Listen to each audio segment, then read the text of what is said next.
대강절 세 번째 주일입니다. 성탄을 앞두고 지키는 네 번의 주일 중에서 소망과 평화 그리고 기쁨의 촛불, 저 말을 하면 의미는 어두움으로 그리고 절망 속에 탄식 속에 있는 이 땅에 하나님만이 소망임을 다시 한번, 거룩한 빛으로 오셨던 예수 그리스도의 생명의 빛이 다시 한번 비추어지기를 갈망하는, 소망하는, 그리고 기다리는 절기입니다. 그래서 어두웠던 촛불부터 밝은 촛불로 점화하는 의미이고, 여러분 가정에 2023년 한 해를 마무리하면서 놀라운 하나님의 생명의 빛, 영광의 빛이 임하는 축복의 그런 절기, 그리고 새로운 한 해를 그 생명의 빛 속에서 함께 맞이하는 축복의 가정들이 다 되시기를 바랍니다. 자주 생각합니다.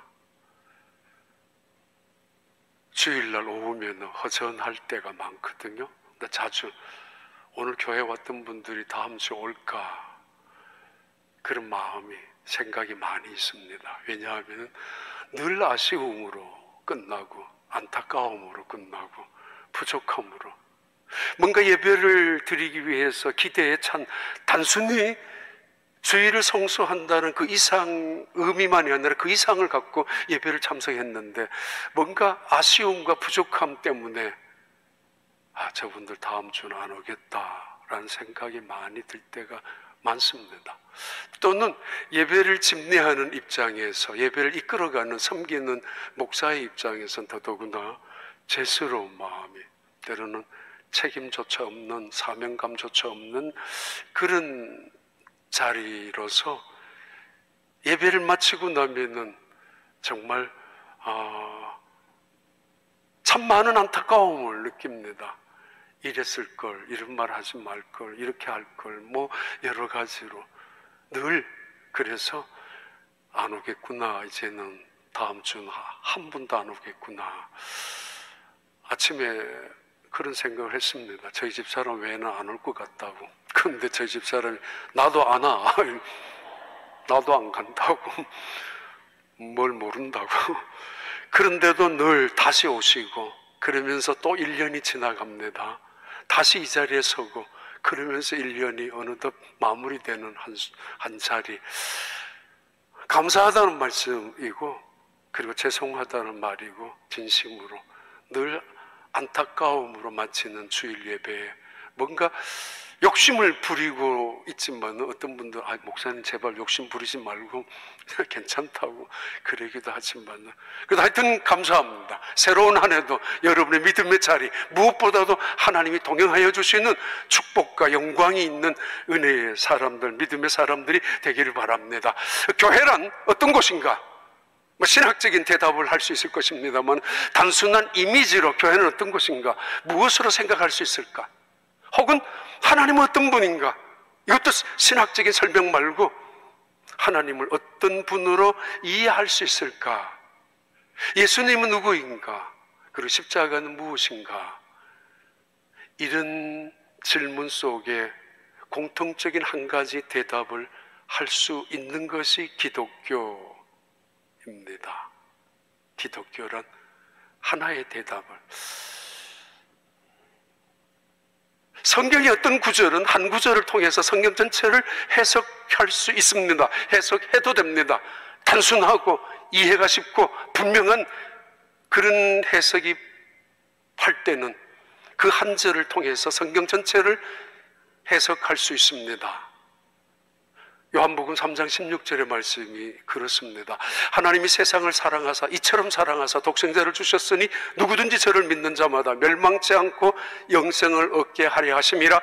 복음이 무엇인지, 구약과 성경이 어떤 책인지를 이 한 절로 통해서 하나님은 어떤 분인지를 해석할 수 있는 성경 구절입니다. 오직 의인은 믿음으로 말미암아 살리라. 이 말씀은 로마서 1장 16절에 17절까지 나오는 말씀이지만은 구약의 하박국에 나오는 이 말씀은 우리가 믿음으로 어떻게 구원받느냐의 문제에 대해서 아주 단호하게, 명쾌하게 우리에게 해답을 주는 말씀이고, 이 말씀 한 절을 통해서 성경 전체를 해석할 수 있는 그런 하나님의 말씀입니다. 그러나 어떤 성경 구절은 그렇게 성경을 전체로 해석해서는 안 되는 구절이 있습니다. 꽤 많습니다. 근데 기가 막히게 이단들은 그런 성경 구절만 빼어내어가지고 자기들의 교리를, 교단의 어떤 합리화를 지키면서, 그런데 못 모르고, 아 그래? 아 그럴 수 있구나, 이렇게 해석할 수도 있구나 라는 그런 또 다른 깨달음이 있는 줄 알고 쫓아갈 때도 있지만은 매우 위험합니다.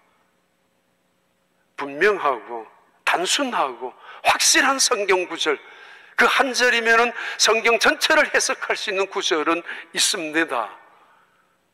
예수님이 지옥에 내려가서 노아 시대에 무덤에 계셨을 때 전도하러 가셨다고 베드로전서에 그 정말 어렵게 여러 가지, 또한 요한계시록에 나타나는 천년왕국이라든가 7년 대환란이라든가 이런 말씀은 이런 해석 저런 해석도 가능하거든요. 그런 해석을 가지고, 그런 성경 구절을 가지고 성경 전체를 해석하는 것은 때로는 어렵고 무리할 수 있고, 때로는 어떤 교단들은, 이단들은 그것만 집중해서 가르쳐서 때로는 위협적으로, 때로는 강요적으로 이끌어 갈 때도 있습니다. 어떤 예화도 그렇습니다.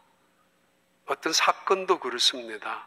어떤 예화, 비유, 하나님의 나라의 비유 하나를 통해서 성경 전체를 설명할 수 있습니다. 그 비유가 기독교 전체를 설명하는 이미지가 될 수 있는데, 어떤 비유는 성경 전체를 그렇게 해석해서는 안 될 때도 있습니다. 진주장사나 그물이나 뭐 여러 가지 있지만은 그 중에 하나, 누가복음 15장에 나오는 이 비유는, 이 비유의 이야기 하나를 통해서 성경 전체, 하나님, 기독교, 예수님, 십자가 전체를 설명하고 해석할 수 있는 비유, 그 비유 중에 대표적인 것이 누가복음 15장의 비유입니다. 세 번째, 오늘 계속 이 말씀 드립니다. 하나님은 어떤 분인가? 사랑입니다. 하나님은 사랑이시라고. 예수님은 어떤 분인가? 어떤 이미지로 형상화할 수 있는가? 사랑입니다. 기독교의 가장 큰 상징은 십자가입니다. 십자가는 어떤 것입니까? 사랑입니다. 기독교는 사랑입니다. 교회는 사랑입니다. 모두가 이 한 단어로 공통점을 갖고 있고, 예수님은 이 세상에 오셔서 하나님의 사랑을 증언해 주셨고 보여주셨고, 떠나가시면서 제자들에게 사랑하라고, 그리고 교회다움의, 제자다움의 근거를 사랑에 두셨던 예수님, 그리고 그 사랑할 수 있도록 성령을 남기고 성령을 약속하고 떠나가셨습니다. 결국 성령도 사랑이기 때문입니다. 하나님의 품성도 사랑입니다. 그 대표적인 것이 오늘 본문의 누가복음 15장 말씀입니다. 아버지의 사랑으로 비유하고, 아버지의 사랑으로 하나님의 사랑을 비유해서 우리에게 해석하게 하고 설명하게 하고 있습니다. 누가복음 15장 20절 21절 말씀. 이에 일어나서 아버지께로 돌아가니라. 아직도 거리가 먼데 아버지가 그를 보고 측은히 여겨 달려가 목을 안고 입을 맞추니, 아들이 이르되 아버지, 내가 하늘과 아버지께 죄를 지었사오니 지금부터는 아버지의 아들이라 일컬음을 감당하지 못하겠나이다 하나. 하나님은 사랑이시다. 맞아요. 예수님도 사랑이시다. 분명합니다. 성령도 사랑입니다. 사랑으로 시작하니까. 근데 어떤 사랑입니까? 누가복음 15장에서 가르쳐주는 그 아버지의 사랑은 돌아오는 아들을 향한 눈먼 사랑, 거리가 먼데도 달려가는 사랑, 그리고 한결같이 달려가서 목을 끌어안고 입을 맞추는 사랑이 누가복음 15장에서 비유되는 아버지의 사랑입니다. 다시 이야기합니다만, 렘브란트의 그 그림 속에는 이 아버지의 눈은 거의 감겨져 있습니다. 못 보고 있는 노쇠한 아버지, 시력을 거의 잃어가고 있는 아버지이지만은 아직도 거리가, 옛날에 상거가 엄청난 긴 거리였다는 뜻이죠. 쉽게 알아볼 수 있는, 쉽게 판별할 수 있는 거리가 아니었음에도 그 노쇠한 시력을 가지고 자기 돌아오는 아들을 본능적으로 알아보았던 아버지, 그리고는 달려갑니다. 혼자 서 있기도 불편한 몸, 걸어가기도 건강하지 못한 그 다리를 가지고 그는 아들인 줄 직감하고 본능적으로, 그리고 불편한 다리를 이끌고 달려가서 그 아들을 목을 끌어안고 입을 맞춥니다. 이것이 하나님의 사랑이요, 이것이 아버지의 사랑이라고. 아버지의 권위는 단순한 무뚝뚝함만이 있는 게 아니라, 아버지의 권위는 단지 어떤 가장으로서 지킬 수 있는 위엄이 아버지가 가지고 있는 권위가 아니라, 아버지의 권위는 긍휼과 자비함에서 나오는 권위를 의미합니다.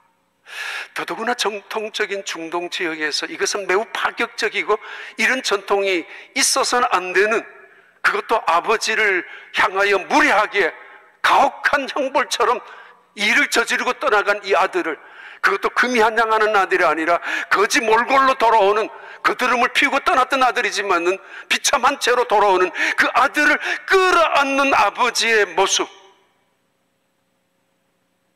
중동 지역에서는 이것은 대단히 파격적인 사건이고 이유 그 예하입니다. 그래서는 안 되는 전통적인 이야기, 그것을 거슬리는 이야기입니다. 눈이 먼 아버지, 눈먼 사랑, 거리가 먼데도 불구하고 아들이 무슨 옷을 입고 있는지 상관없습니다. 아들이 어떤 모습으로 오는지 보이지도 않습니다. 그냥 사랑하는 아들입니다. 잘못했는지 아닌지도 따질 필요도 없습니다. 그냥 돌아오는 것이 반갑고 기쁘고, 그래서 그를 끌어안는 것이 아버지가 가지고 있는 역할이고 아버지의 사랑이고, 그리고 그것이 아버지가 하는, 우리에게 증언하는 하나님의 사랑입니다. 20세기의 최고의 신학자라고 누구나 인정하는 칼 바르트, 그분이 마지막 강연을 시카고 신학대학에서 했습니다. 많은 강연을 신학교에서, 대학교에서, 많은 학생들 앞에서, 교수들 앞에서 했던 이분, 그리고 방대한 신학적인 저술을 했었던 이분, 마지막 강의를 마쳤을 때 학생들에게 질문을 받는 그 시간에 그 신학교 대학 학장이 이렇게 말했습니다. 여러분, 이 박사님이 너무 힘드니까 제가 대신해서 질문하겠습니다. 이것만 하겠습니다. 그래서 그 신학교 학장이 바르트 박사님에게 물었습니다. 박사님 지금까지 수십 년 동안 신학을 연구했고, 그럼 하나님을 연구하고 하나님을 공부했는데, 그리고 마치 신정통주의를 만드는 것처럼 대단한 신학적인 체계도 다시 세웠는데, 당신이 생각하기에 기독교는 어떤 종교입니까? 당신이 생각하기에 당신이 만났던 하나님은 어떤 분으로 요약할 수 있습니까? 대신학자의 입에서 어떤 말이 떨어질 것인가? 아주 위대한 신학적인 주제가 나올 줄 알았습니다마는 이 칼바르트는 잠시 멈추었다가 이렇게 고백했습니다. 예수 사랑하심은 성경에서 배웠네. 우리들은 약하나 예수님 권세는 강하다고.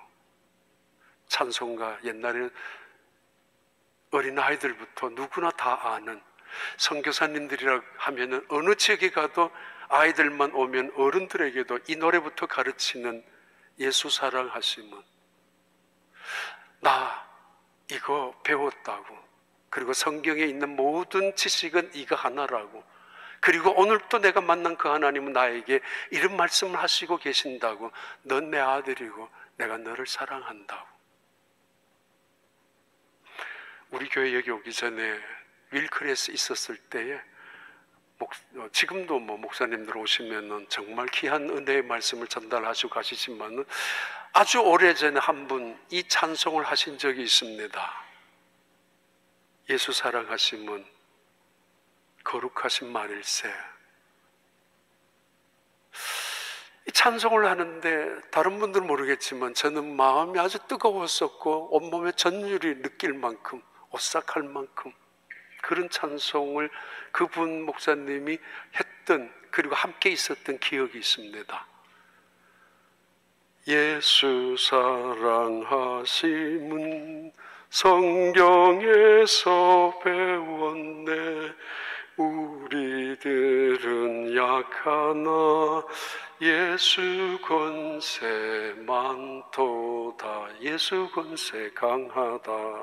나를 사랑하시고 나의 죄를 다 씻어 하늘 문을 여시고 들어가게 하시네. 내가 연약할수록 더욱 기히 여기사 높은 보좌 위에서 낮은 나를 보시네. 이 어린아이들이 부르는 찬송, 누구나 알고 있는 이 찬송, 이 찬송 속에는 나의 연약함, 그러나 예수님의 강력한 능력, 권세, 무한한 영광, 그리고 나의 죄된 인간의 모습, 그러나 하나님이 나의 죄된 모습까지 사랑하시며 씻어주셔서 천국문을 들어가게 하는 구원. 세상 살아가면서 점점 연약해지는 우리 인간들, 그러나 그럴수록 하나님은 나를 버리지 아니하시고 나를 지켜주시는 하나님의 사랑. 세상 돈 없어져 봐요, 낌새 알아봐요, 당장 떠나가죠. 세상 권력 없는 거 알아봐요, 당장 뒤도 쳐다보지 않고 떠나가죠. 아니 병들어 봐요, 침 뱉고 발차고 떠나갈 때도 있는 것이 세상입니다. 내가 연약할수록 나를 더욱 기이 여기시는 하나님, 세상 사는 날 동안에 나와 함께 하시고 한결같이 떠나지 아니하시고 언제나 나와 함께 하시는 하나님, 세상 떠나가는 날 천국 가도록 나를 이끌어 주시는 그 하나님, 그 찬송, 칼바르트가 고백한 찬송입니다. 3절 4절 그래서 한번 같이 부르고 싶어요. 한번 띄워봐요. 찬송가 띄울 수 있는가? 내가 연약할수록 더욱 기히 여기사 높은 보좌 위에서 낮은 나를 보시. 날 사랑하신, 날 사랑하신, 날 사랑하신, 날 사랑하신 성경에 써있네. 세상 사는 동안에, 세상 사는 동안에 나와 함께 하시고 가는 날 천국 가게, 천국 가게 하소서. 날 사랑하시, 날 사랑하시, 날 사랑하시.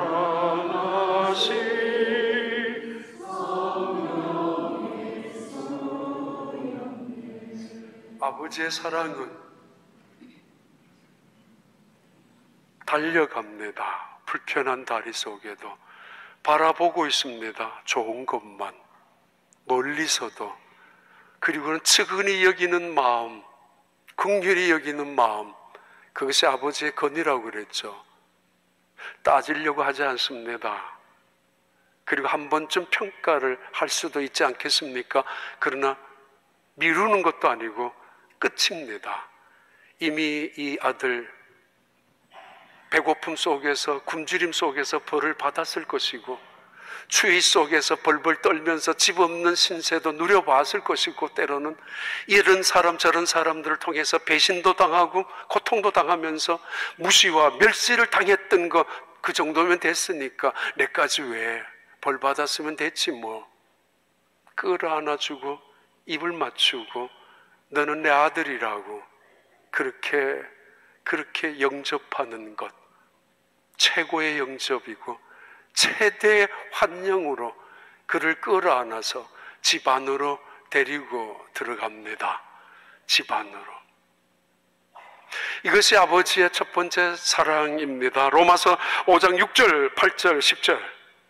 우리가 아직 연약할 때에 기약대로 그리스도께서 경건하지 않은 자를 위하여 죽으셨도다. 우리가 아직 죄인 되었을 때에 그리스도께서 우리를 위하여 죽으심으로 하나님께서 우리에 대한 자기의 사랑을 확증하셨느니라. 곧 우리가 원수 되었을 때에 그의 아들의 죽으심으로 말미암아 하나님과 화목하게 되었은즉 화목하게 된 자로서는 더욱 그의 살아나심으로 말미암아 구원을 받을 것이니라. 사도 바울은 경험하죠. 체험했죠. 하나님이 사랑이시라는 거. 그런데 언제 사랑했는가? 우리가 연약할 때에, 병들었을 때에, 실패했을 때에, 버림받았을 때에. 언제 우리를 사랑했는가? 죄인 되었을 때에, 죄인으로 살아가는 죽음 속에, 어둠 속에 있었을 때, 심지어 원수 되었을 때 우리를 먼저 사랑해 주셨다고. 거리가 먼데도 더러운 게 보이지 않습니다.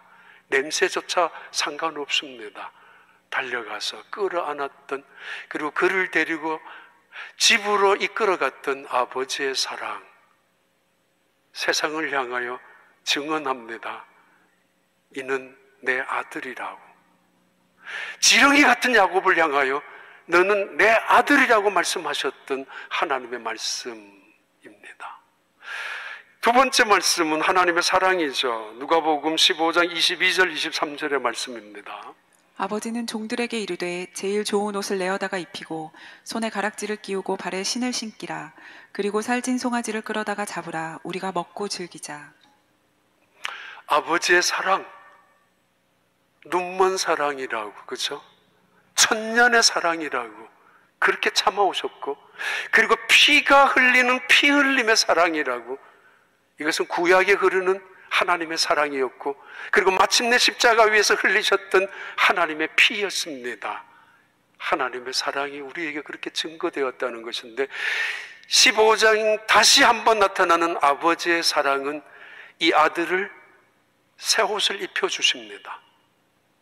그리고 신발을 신겨주고 손에 가락지를 끼워줍니다. 아버지는 지금 조급합니다. 내가 만약에 잘못 말하거나 잘못 이 환영하는 거, 영접하는 거 소홀하면은 이 자식이 혹시라도 뛰쳐나갈까봐, 뭘 그럴 줄 알았어 나 아버지, 나 괜히 왔다고 아버지, 이렇게 화를 낼까봐. 이건 뭐예요? 잘못한 놈이 화낸다고 썩낸다고. 아니 그럴 수도 있는 세상 속에 혹시라도 이 아들이 내가 잘못 태도를 취하면은, 내가 잘못 말이라도 해서 잘못 내가 이 아들에게 행동을 했다면은, 이 아들 뛰쳐나가면은 기껏 집까지 왔는데 어떻게 돼요? 기껏 참고 집안까지 돌아왔는데 내가 다시 쫓아낼 수도 있지 않습니까? 세상은 그래요. 제대로 회개하지 않는, 제대로 깨닫지 못한, 지가 잘난 줄 알죠. 당연히 용서해 줘야 하는 걸 줄 알죠. 내 아니면 안 되는 줄 알죠. 그래서 조금만 자기 마음에 안 들면 뭐야? 안 가? 뭐야? 다시 갈 거야. 나도 알았다니까 라고 하면서, 뭐 집이 이 모양이냐라고, 교회가 이 모양이냐라고, 그렇게 뛰쳐나갈까 봐 아버지가 오히려 걱정을 해서 종을 불러서 옷을 가져오라고, 제일 좋은 옷을, 집안에 최고의 손님이 온다면 그때를 위해서 준비한 새 옷, 집안에 최고의 경사가 이루어졌을 때 그때를 위해서 오래전부터 감추어두기도 했건 만들어 놓았던 새 옷, 제일 좋은 옷을 갖고 오라고. 손님이 왔을 때 아이한테 그래죠. 저거 갖고 오라고. 아니면 와이프한테 이야기하죠. 저거 갖고 오라고. 만약에 비싼 거 갖고 오라도 나오면은 최고 좋은 거, 내가 먹을 거 들고 나오는 뭐 그런 게라고 한다면은 눈을 부라릴걸요. 그건 내 거야. 아니면 그건 나중에 더 좋은 사람 오면 줄 거야. 아닙니다. 아버지의 사랑은 제일 좋은 옷을 가지고 오라고. 뭐를 줘도 아깝지 않는, 아니 뭘 잘한 게 있다고, 뭘 잘했다고, 그러나 뭐를 줘도 아깝지 않는 최고의 좋은 것을 주어도 성이 차지 않을 만큼 가장 좋은 것을 갖고 오라고. 그리고 세상을 향하여 조롱하지 말라고. 이는 내 아들이라고. 최고로 좋은 옷을 입히면서 그는 말도 마치기도 전에 가락지를 가지고 와라. 그래서 아들의 손에 가락지를 끼워줍니다. 상속자다. 너는 품꾼의 아들이 아니라 품꾼이 아니야. 너는 이 집안의 상속자야. 그리고 신발을 신겨줍니다. 다 떨어진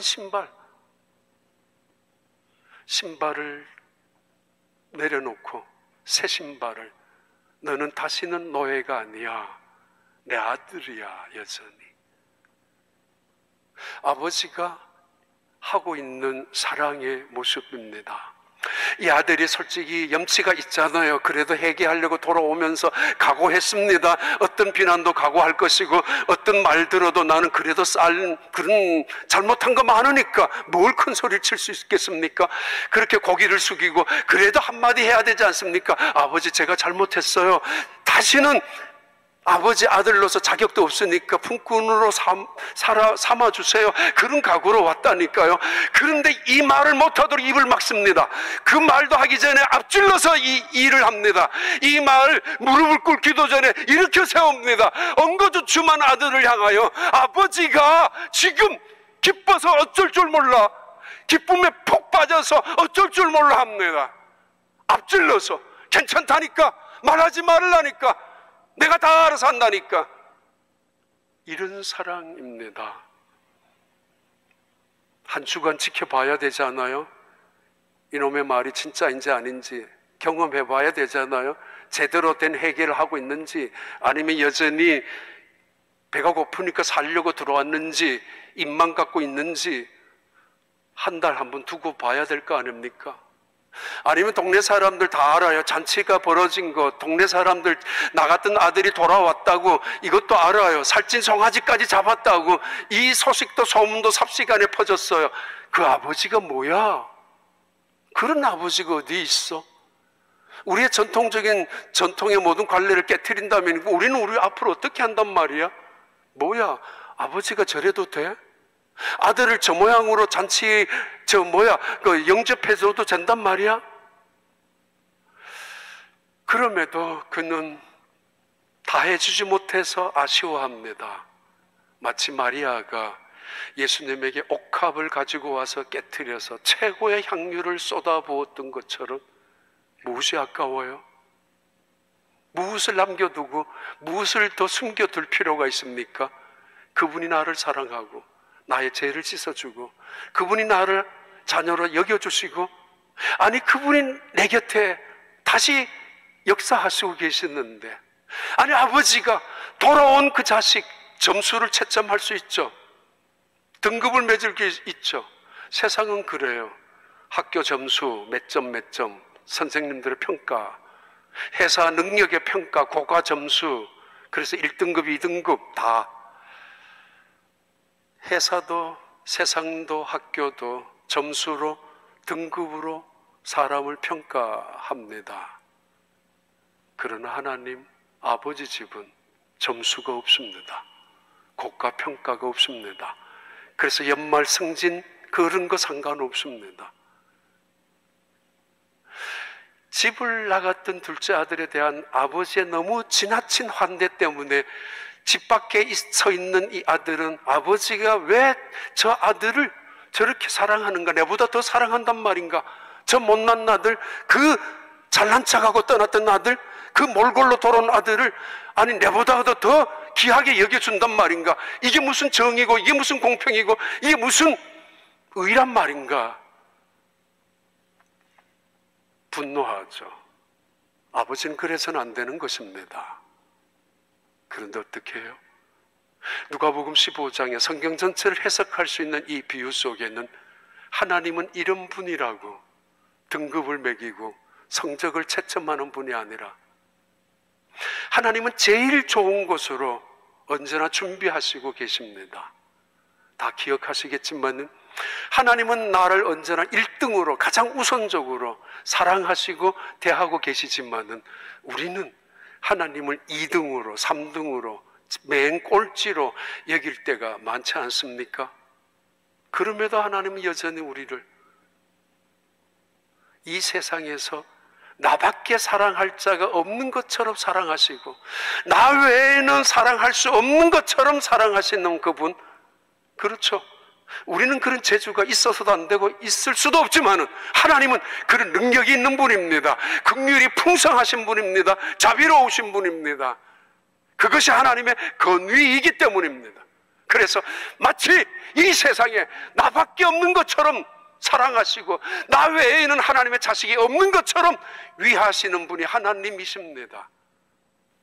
가끔은 하나님 어떻게 저 사람만 사랑하고 편애하시는 거 아닌가라고 느낄 만큼, 착각할 만큼 나만 사랑하시는 것처럼 사랑이죠.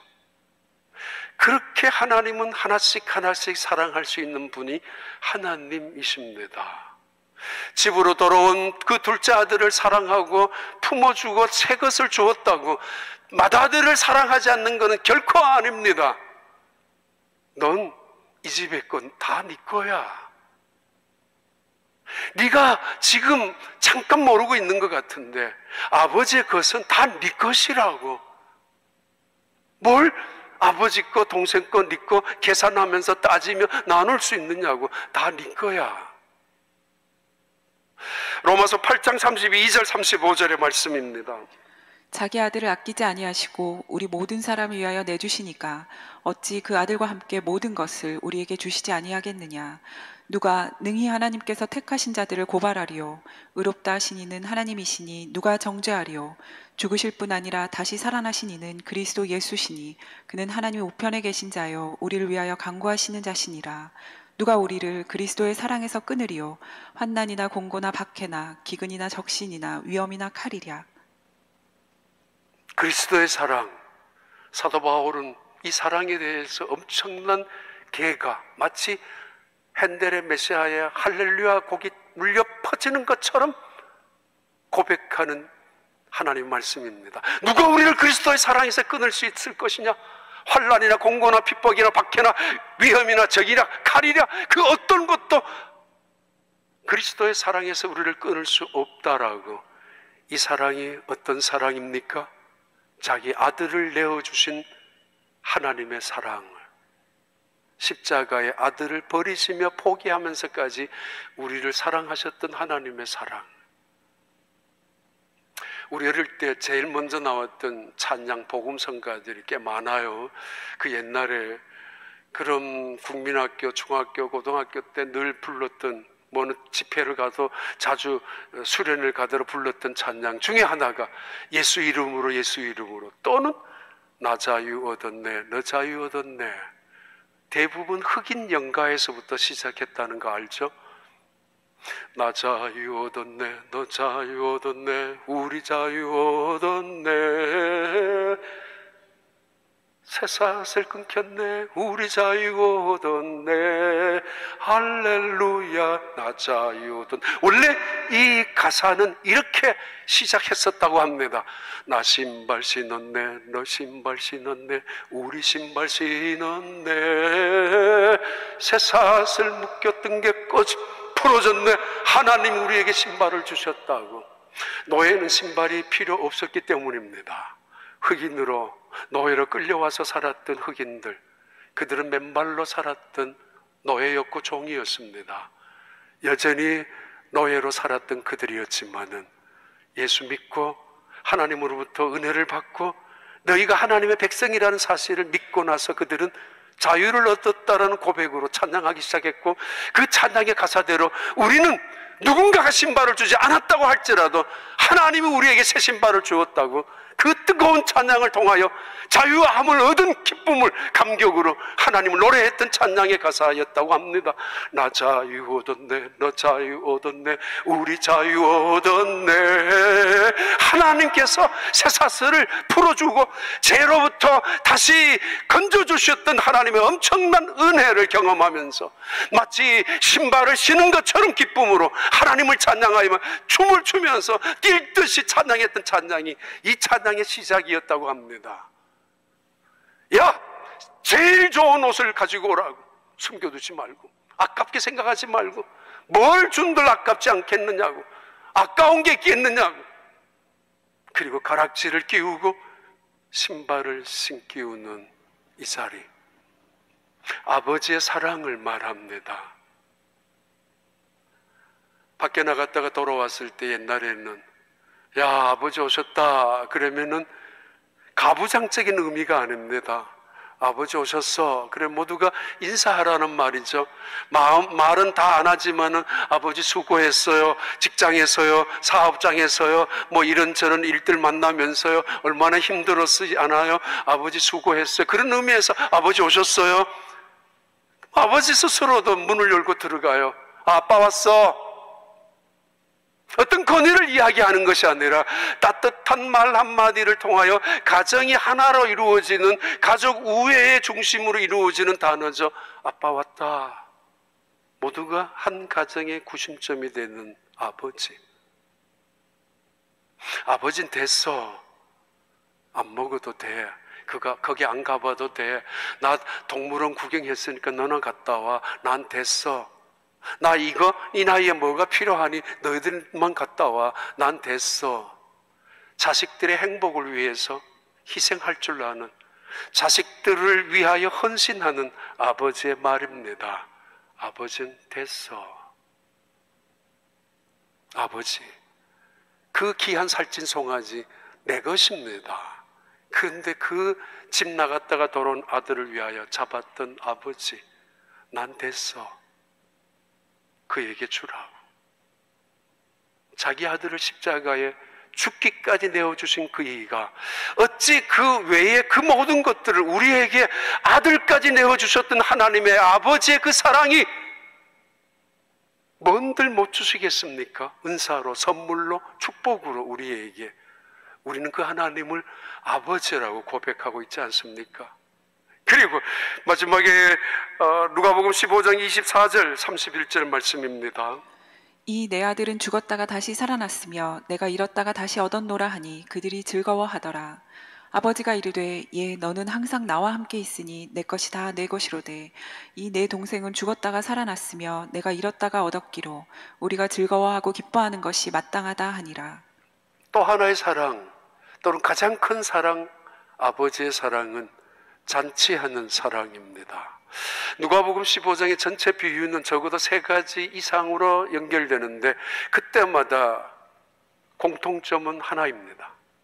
잃어버린 양 한 마리를 찾아와서 어깨 메고 찾아와서 다른 목자들과 함께 잔치를 벌였던 일, 잃어버린 은 10전 중에서 하나를 찾고 찾아서 결국 찾아 나온 다음 다시 가족들과 함께 잔치를 벌였던 그 기쁨, 그리고 돌아온 아들을 위해서 또 다른 잔치를 벌이고 있는 잃어버린 자를 찾았던 사람들의 마음 공통점이 잔치입니다. 잃어버린 아들을, 그 밀리언 달러 베이비라는 영화가 오래전에 있었습니다. 지금도 있죠.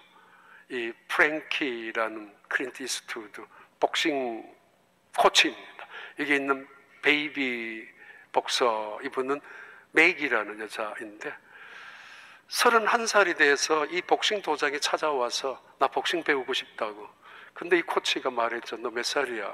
31살이라고. 그 나이에 무슨 발레를 배우니 이 세상에서 말도 안 된다고. 권투는 더더구나 안 된다고. 가라고.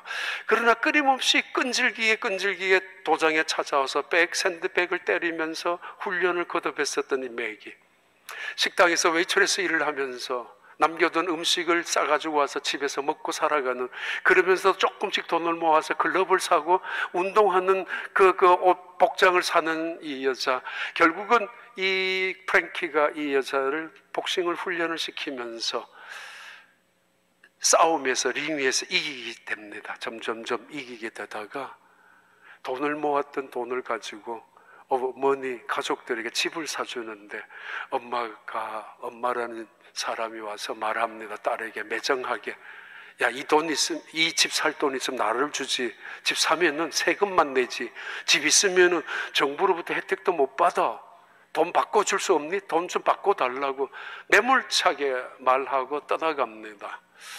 그런 경험도 했었던 이 맥이라는 이 여자는 마침내 챔피언이라는 어떤 여자, 아주 좀 못된 여자와 챔피언 벨트전을 가지는데, 그 여자가 반칙을 함으로 이 여자는, 이 맥이는 쓰러지면서 의자에 부딪히면서 완전히 목 아래가 식물인간이 되고 말았습니다.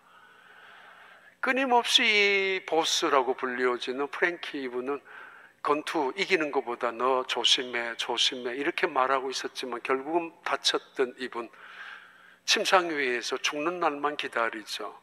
가족들이 찾아왔지만 사인 좀 해달라고, 너가 남겨둔 재산 우리한테 남겨줘야지 사인해달라고 하는 그런 가족들에게 혐오감을 느낄 만큼 배신감을 느꼈던 이 맥이, 끊임없이 찾아오는 코치였던 이 프랭키에게 어느 날 이 여자가 말하죠.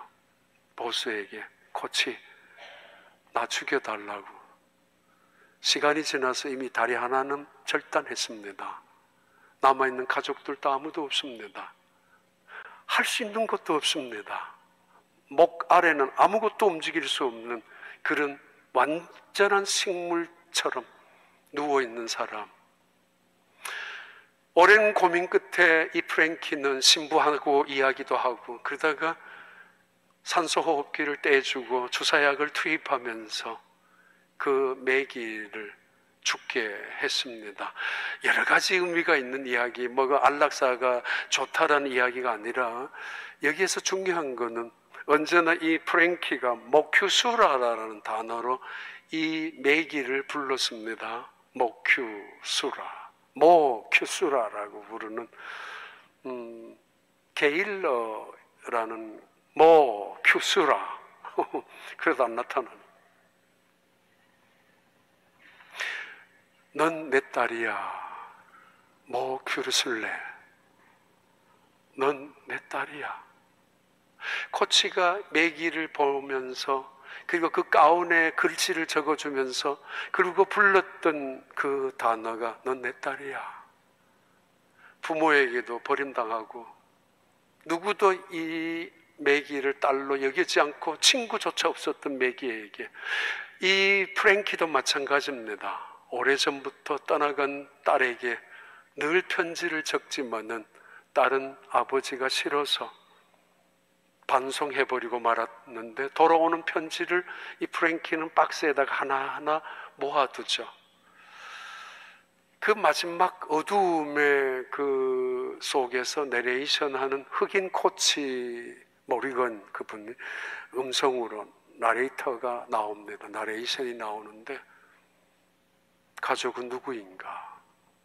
아버지는 누구인가? 왜 이 코치의 딸은 아버지를 버렸고 이 매기의 엄마는 이 딸을 버렸을까?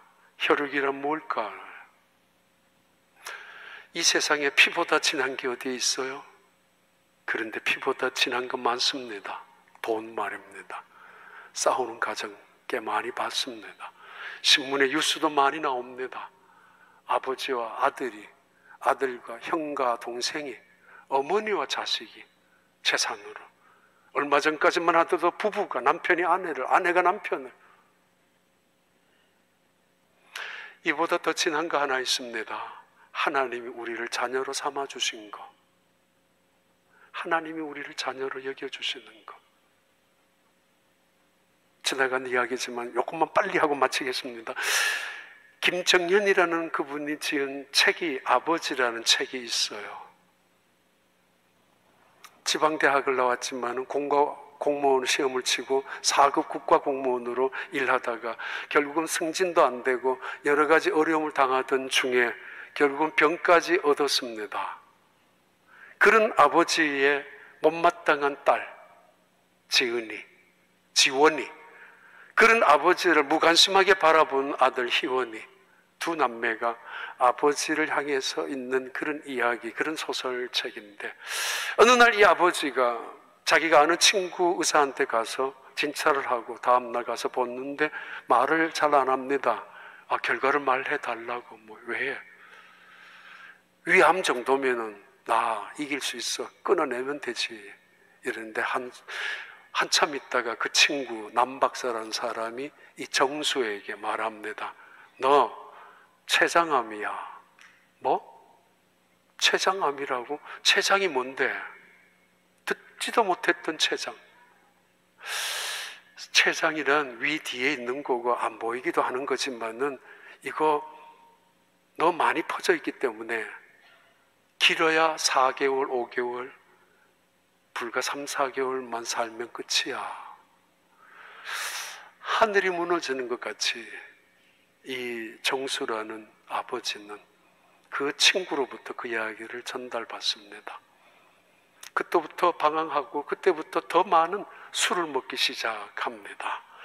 그런 아버지를 바라보면서 딸이었던 지원이가 아버지를 향해서 쏟아내는 편지입니다. 아버지, 전 지금 당신에게 몹시 실망하고 있습니다. 그 실망은 분노에 가깝습니다. 그 책 가운데 있는 걸 카피했어요.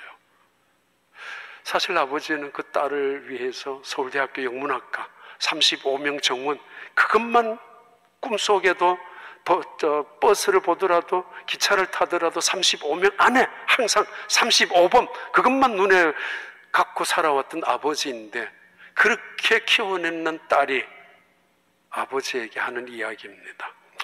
저는 언제나 당신이 다른 누구보다도 저와 희원의 훌륭한 아버지시고 엄마의 남편이기를 기대해 왔습니다. 그러나 아버지는 매번 저희를 실망시켰습니다. 언제나 술 취한 모습이었고 비틀거리고 흔들리고 나약하고 그리고 벌퍼벗는 모습이었습니다. 그리고 폭력에 가까운 모습이기도 했습니다. 왜 저희는 그런 아버지의 모습에 익숙해야 하고 희생하며 살아가야 합니까? 우리도 남들처럼 자랑스럽고 성공스럽고 멋진 아버지를 갖고 싶단 말입니다. 아버지, 당신이 매일 술을 찾으시는 이유가 무엇입니까? 누구에 대한 불만이고 무엇에 대한 원망이란 말입니까? 우리가 무엇을 그렇게 잘못했다고 우린 당신에게 그렇게 매번 희생양처럼 살아가야 한단 말입니까? 언제 우리가 성적이 나빠서 당신의 마음을 실망을 시킨 적이 있단 말입니까? 언제 우리가 잘못 살아서 당신의 마음에 가슴을 졸이게 한 적도 있단 말입니까? 설마 그런 우리가 기억 못하는 일이 있다 하더라도 아버지, 그래서는 안 되었습니다. 엄마의 마음은 얼마나 가슴이 아픈 줄 아십니까? 한 달을 지나고 2달 지난 다음 친구로부터 그 가족이 아버지가 췌장암이라는, 정확한 진단은 아니지만 암이라는 이야기를 전달을 받습니다. 그러나 아버지는 집에 들어오지 않습니다. 집에 밖에 나가서 자식들에게, 가족들에게 짐이 될까 봐 밖에 있는 아버지에게 이 딸은 다시 편지를 몇 달이 지난 다음에 씁니다. 아버지, 전 절대로 이 편지에 대해서 후회하지 않습니다. 그리고 앞으로도 후회하지 않을 겁니다. 이렇게 아주 비수같이, 솔직히 말하면 어떤 사람은 자상스러운 아버지가 있고 어떤 사람은 근엄한 아버지가 있고 어떤 사람은 잔소리 엄청나게 하는 사람이 있고 어떤 사람은 늘 너그럽게 대하는 사람도 있지만은 아버지는 때로는 폭력적이지만 어떤 분은 권위적이지만 아버지들의 마음은, 자식을 향한 마음은 무뚝뚝하게, 때로는 오해도 받을 수 있지만은 아버지의 마음은 그렇지 않습니다. 이 모든 것은 아버지의 책임인 줄 아시기 바랍니다. 아버지가 냉철한 이성으로 서서 아버지의 자리를 찾아주십시오. 이것이 당신의 딸이 당신에게 드리는 마지막 바람입니다. 비수같이 그 딸의 이야기가, 편지가 들려왔습니다. 얼마 후에 다시 등장한 돌아온 편지 하나가 있는데 이게 너무 감동이 되었죠. 오래전에 있었던 책이었지만 다시 지난주에 봤습니다. 아빠, 용서를 빕니다. 저의 철없고 경솔했던 저를 부디 용서해 주세요. 아빠의 그 깊고 깊은 사랑을 몰라서가 아니었어요. 투정이었는데, 어리광이었는데 제가 너무 철이 없었어요. 그동안 얼마나 후회했는지 몰라요. 제 자신이 얼마나 미웠는지 몰라요. 시간이 흐를수록 아빠에 대한 죄스러움이 더해 미쳐 용서를 빌 기회마저 놓쳐버렸어요. 아빠 얼마나 서운하셨어요. 얼마나 노여우셨어요. 100번을 10,000번을 무릎 꿇고 머리 조아려 빌어도 용서받을 길이 없습니다. 아빠, 차라리 제 뺨이라도 때려주시고, 차라리 제가 밉다고 혼내주시고, 차라리 집에서 저를 쫓아내기라도 해주세요. 그랬으면은 아빠 잘못했다고 아빠의 품에 안겨 엉엉 울며 용서를 빌었을 텐데요. 엄마 얼마나 외롭고 쓸쓸하고 허망하셨어요. 금방 생각나네. 우리 오늘 점화하신 이 인상 저분, 은혜 받고 하나님을 만나고 첫 번째 아버지한테 쫓아가서 용서를 구했고, 그 아버지에게 무릎을 꿇고 당신을 사랑한다고 아버지를 고백했었던 그런 고백을 한 기억이 있습니다. 이사야 49장 15절 16절 봐요. 여인이 어찌 그 젖먹는 자식을 잊겠으며 자기 태에서 난 아들을 긍휼히 여기지 않겠느냐. 그들은 혹시 잊을지라도 나는 너를 잊지 아니할 것이라. 내가 너를 내 손바닥에 새겼고 너의 성벽이 항상 내 앞에 있나니. 예, 예수님 마지막 말씀하셨죠. 사랑으로 오셨던 예수님, 사랑 때문에 죽으셨던 예수님, 그 하나님의 사랑을 우리에게 보여주시기 위해 수많은 사역들을 또 오늘 비유도 하셨던 그 예수님이 그 못난 제자들, 배반했던 제자들, 뿔뿔이 흩어졌던 그 제자들, 비겁하기 짝이 없었던 이 세상을 쫓아다녔던 그 제자들에게 예수님은 다시 찾아오셔서 기다리시기가 멋쩍어서, 아니 먼저 찾아오셔서 바닷가에서, 그리고는 그 제자들이 나오기만을 기다리셨던 예수님, 떡을 떼고 고기를 나누며 먹여주시면서 물으셨습니다. 너 나 사랑하니? 난 여전히 너 사랑해. 아니, 여전히 이만큼 사랑하고 있어. 어떤 것도 그 너와 나의 사랑에 그 관계를 끊을 것은 없다고. 환난도 공고도 핍박도 박해도 위험도 적신도 칼도 결코 끊을 수 없다고. 너와 나의 그 사랑을, 왜? 내가 붙잡고 있기 때문에. 내가 너 묻고 싶어. 나도 듣고 싶어. 너 사랑하니 나? 그리스도인, 교회, 하나님, 하나님의 자녀, 헌신, 예배, 기도, 찬양, 그 모든 일들 속에 사랑이 빠져버리면 위선이 되고 말고 거짓이 되고 말고 그 모든 것은 헛것이 되고 만다는 거 아십니까? 너 나 사랑하느냐고. 사랑의 고백이 찬양이고 헌신이고 기도이고 예배, 그리고 이 세상을 살아가는 여러분의 가장 행복한 고백이라고 믿습니다. 기도하겠습니다. 하나님 아버지, 하나님은 사랑하십니다라는 이거, 먼저 사랑하셨다라는 이 고백, 하나님 이 고백 속에서, 이 증언 속에서, 하나님이 나를 이처럼 사랑한다라는 확신 속에서 늘 아버지의 집에 기쁨을 누리고 아버지의 그 모든 것을 함께 누리는 하나님의 사람들이 되게 하시고, 우리가 머무는 자리마다 잔치가 이루어지는, 죄인 하나가 회개할 때마다 천국의 잔치가 이루어졌듯이, 하나님의 나라의 잔치가 벌어졌듯이, 내가 머무는 자리마다 복음의 역사로 놀라운 하나님의 은혜가, 잔치가 이루어지는 하나님의 사람들이 되게 하여 주옵소서. 예수님 이름으로 기도하옵나이다. 아멘.